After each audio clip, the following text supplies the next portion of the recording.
We've now seen two different ways to talk individually to each pixel on the screen. We can use get and set, or we can use the pixels array.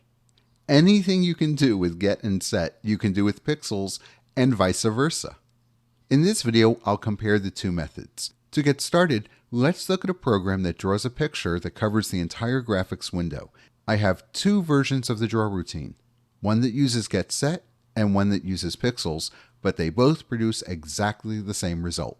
Let's look at the result first, and then we'll look at the code. Here's the picture that the code draws. It's nothing terribly exciting. There's just a color in every pixel. Let's look at the code. Here's the program. It's not terribly exciting.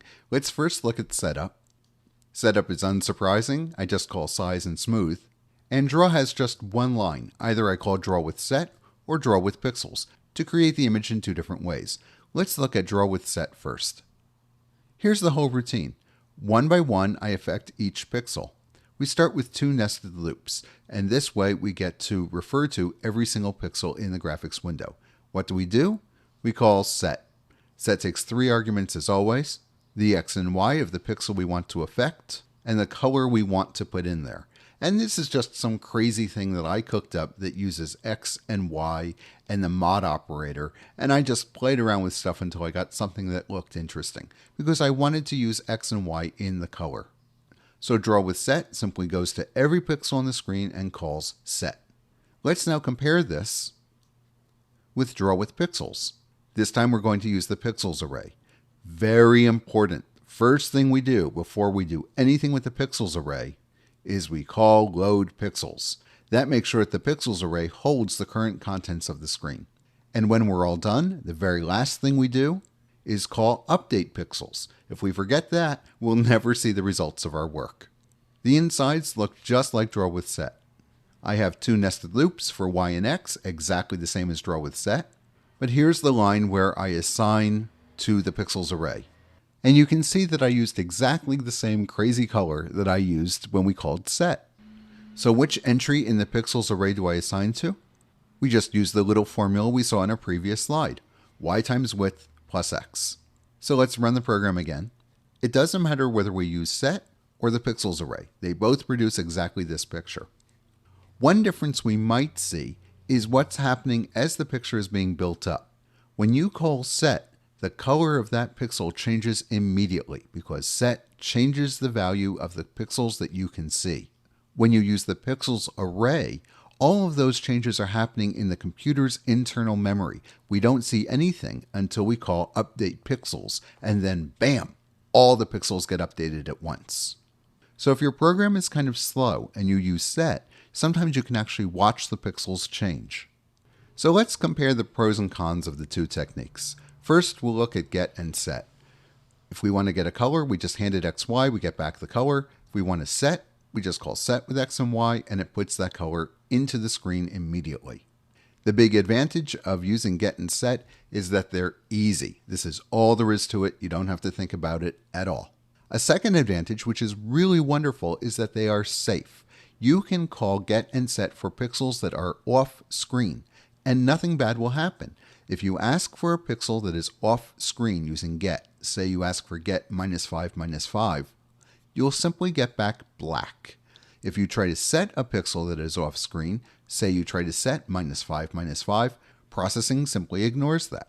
That's wonderful. The downside is that they're relatively slow. They're doing a bunch of work for you, and so it takes time. Let's compare these now to the pixels array. When we use the pixels array, of course, we have to call load pixels. Then we can affect any pixel by using just the index I. And when we're all done, we call update pixels. We can immediately see that this requires more code. So that's a little bit of a problem. We have to remember to call load pixels. We have to remember to call update pixels. Because the pixels array is one-dimensional, we have to compute the value I from X and Y, and sometimes the other way around. And that's less intuitive than just calling X, Y. We have to use those little conversion routines to convert X and Y to I and back again. A big danger zone with the pixels array is that they're not safe. In general, for any kind of array, if you ask for an element that is not in the array, your program will crash. And that's true for the pixels array as well. If you ask for entry, say -8 from the pixels array, your program will crash. It'll just stop running and you'll get an error message. If you ask for pixels too big, say you ask for pixels sub 50 billion, again, your program will crash. And that's not good. So that's also a problem. So why do we put up with these three downsides? Because it's way faster. So if you need the speed, this is the way to go, but it's much more dangerous. I think of these as like the difference between driving your car with gasoline and driving your car with rocket fuel. If you drive your car with gas, it's straightforward. You can buy gas anywhere and you have a relatively safe car. If you change the engine in your car and now you fill it up with rocket fuel, you're going to go a lot faster, but you've also got to be a much more careful driver. In my own work, here's what I do. I always start with get and set, and I just use them for everything I need to do with pixels. If when I'm all done with my sketch, it's running fast enough, great, I'm done, no problems. If my sketch is running slow and I think get and set are the problem, then I bite the bullet and I go to using the pixels array. But I do it carefully because I know I'm dealing with rocket fuel. Let me show you an idea of the timing difference between these two approaches. In this program, I'm writing to every single pixel on every single frame. And I'm just writing some crazy bunch of colors. So don't worry about the individual colors, just keep in mind I'm touching every pixel on every frame. Right now I'm using set. And even on my nice fast computer, you can see that it's kind of chunky. Things are not updating very fast. That's because set is a little bit slow. Now I'll switch to using the pixels array. Look how much nicer this is. Nice and smooth and fast. So for the expense of the extra work to use the pixels array, I got better behavior. Let's compare these again. I'll switch to using set. And you can see things are kind of chunky and kind of slower.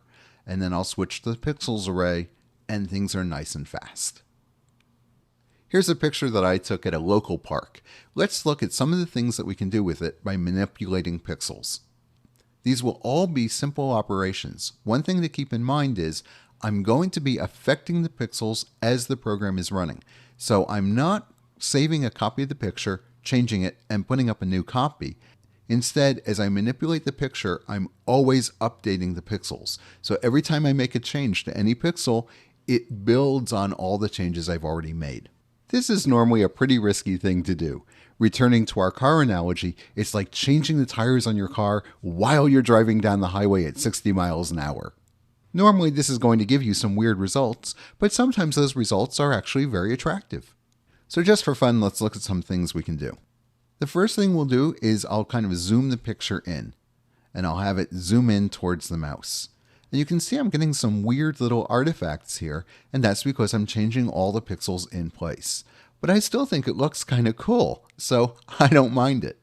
If I was going for a different effect, of course, I'd write different code, but here I'm just copying pixels from one part of the image to another. Here's another thing I can do. This is just shearing each row and each column by a random amount. So first I smush everything left and right, and then I smush it all up and down. And these are nice. I like these. They have sort of a torn or crumpled paper kind of look. These are updating slowly because I'm manually triggering each update. If I let the program run free, things would jiggle so fast we wouldn't even be able to appreciate the individual images. So I wrote this code so it only updates the picture when I tap a key on the keyboard. Here's the dripping or raining effect that we saw in an earlier video. For each frame, I'm starting again with the starting picture. Otherwise, the whole thing would smear out into almost nothing. There are a whole lot of pixels on the screen, and I'm updating them all for every frame. And it's running nice and fast because I'm using the pixels array. Here's another effect. This is just a static image where I scrunch things together vertically and I scrunch them together horizontally, and I let them overlap. And it gives me this kind of nice quilted effect. Here's another pixel operation. Each time I press the keyboard, it changes. I start with the original picture, and then I just copy random boxes from one part of the picture to another. And then I copy another random box and another, and I do it a whole bunch of times. And each time I press the key on my keyboard, I start again with the fresh picture, and then I just draw a whole bunch of random boxes. So these are all things you can do just by manipulating pixels. They're easy to do. You can have a lot of fun using pixels. I encourage you to start out using get and set, and then if your program is not running fast enough, hey, dig in and use load pixels. Yes, it's rocket fuel and you have to be careful, but in return for that care, you get a program that is much faster, and if it's interactive, much more responsive.